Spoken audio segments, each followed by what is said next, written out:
কখনো সুখ আসে না যে 5 পরিবারে। নাম্বার 1, যে পরিবারে নারী প্রধান সেই পরিবারে কখনোই কিন্তু সুখ এবং শান্তি আসে না। দেখবেন যে পরিবারে নারী প্রধান সেই পরিবারে সবসময় অশান্তি লেগেই থাকে। দেখবেন যে পরিবারে নারী প্রধান সেই পরিবারের মানুষ কখনো শান্তিতে থাকতে পারে না।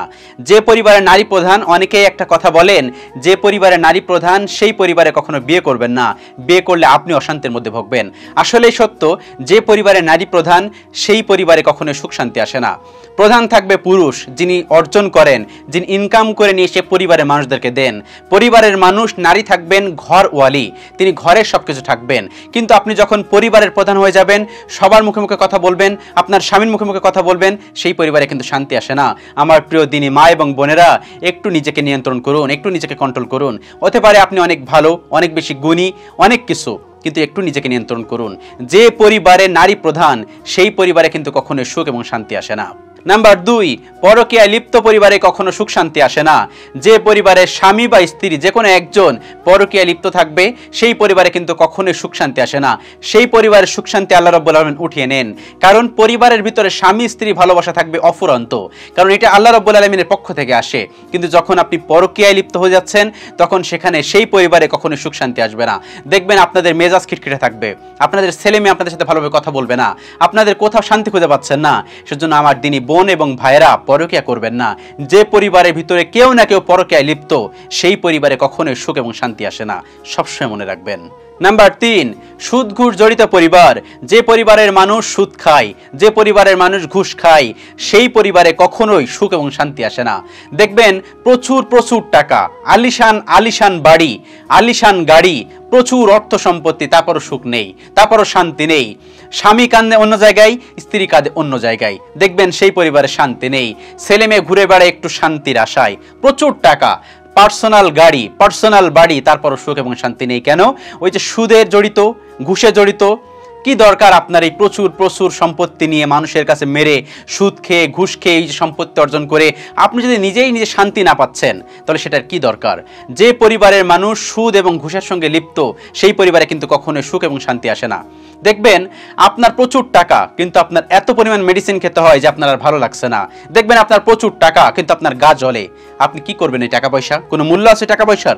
আপনি অনেক বেশি ঘুষ খাচ্ছেন, সুদ খাচ্ছেন, আপনার পরবর্তী প্রজন্ম ভোগ করবে, আপনার পরবর্তী প্রজন্ম আরামায়েশ করবে। কি দরকার আপনার এগুলো করার? সেজন্য নিজেকে নিয়ন্ত্রণ করুন। ঘুষ খাবেন না, সুদ খাবেন না, এগুলো কিন্তু হারাম। আমরা শুধুমাত্র মনে করি শুকরের মাংস খাওয়া হারাম, না। ইসলামের শরিয়ত মোতাবেক আপনি সুদ খাচ্ছেন, ঘুষ খাচ্ছেন, এগুলো কিন্তু হারাম। এগুলো থেকেও দূরে থাকুন। যে পরিবারের কেউ একজন সুদ খায় বা ঘুষ খায় এই পরিবারে কিন্তু কখনোই সুখ এবং শান্তি আসে না। সেজন্য বি কেয়ারফুল, সুদ এবং ঘুষের সঙ্গে জড়িত হবেন না।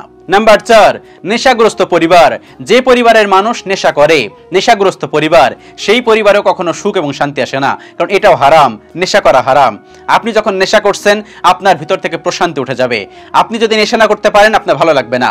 সেজন্য নেশাগ্রস্ত পরিবার, পরিবারের মধ্যে কেউ একজন নেশাখোর, সেই পরিবারে কিন্তু কখনো সুখ এবং শান্তি আসে না, কারণ সেই নেশাখোর সবাইকে উত্তপ্ত করে রাখে।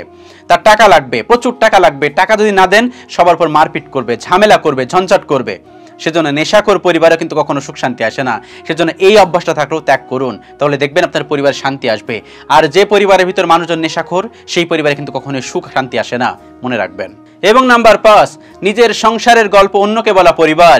এই পরিবারেও কিন্তু কখনো সুখ শান্তি আসে না। যখন আপনার সংসারের গল্প আপনি কারোর সাথে শেয়ার করছেন, আপনাদের ভিতরে থার্ড পারসন এন্ট্রি নিচ্ছে, আর যখন এই থার্ড পারসন এন্ট্রি নিবে আপনাদের সংসারটা ভেঙে চুরে তছনছ হয়ে যাবে। কখনোই সেই পরিবারে সুখ এবং শান্তি আসবে না। আপনাদের যা কিছু হয়ে যাক ওই 4 দেয়ালের মধ্যে রাখবেন, আপনার সংসারের গল্প সংসারের মধ্যেই রাখবেন। কি দরকার আপনার বন্ধুদের কাছে শেয়ার করা? আপনার স্ত্রী একদিন রান্না করতে ভুলে গেছে, আপনি সেটাও বলছেন। আপনার স্বামী আপনার কিছু দিতে পারে না, আপনি সেটাও বলছেন। কি দরকার এগুলো বলা? সবসময় মনে রাখবেন, আপনার সংসারের গল্প যদি অন্য কাউকে বলেন ভাঙন ঢুকবেই আজ অথবা কাল। এটা কখনোই করবেন না। সবসময় মনে রাখবেন এটা আপনার সংসার, এটা মেনটেন করার দায়িত্ব আপনার। আপনাদের ছাদের নিচে কি হচ্ছে অন্যকে মানুষ দেখতে আসছে? কখনোই আসবে না। কিন্তু যখনই আপনি আপনাদের এই গল্প বাইরের মানুষের কাছে বলবেন, সংসারটা ভেঙে চলে যাবে এবং সংসারের ভিতরে কখনোই কিন্তু সুখ এবং শান্তি আসে না। এই যে 5টি পরিবারের কথা বললাম, এই 5টি পরিবারের ভিতরে যদি আপনাদের ভিতরে থাকে তাহলে অবশ্যই কমেন্টস করে যাবেন, এবং আপনাদের ভিতরে যদি এই সমস্যা থাকে সেটা সংশোধন করার চেষ্টা করুন। তাহলে দেখবেন সুখ এবং শান্তিতে আপনাদের পরিবার ভরে যাবে।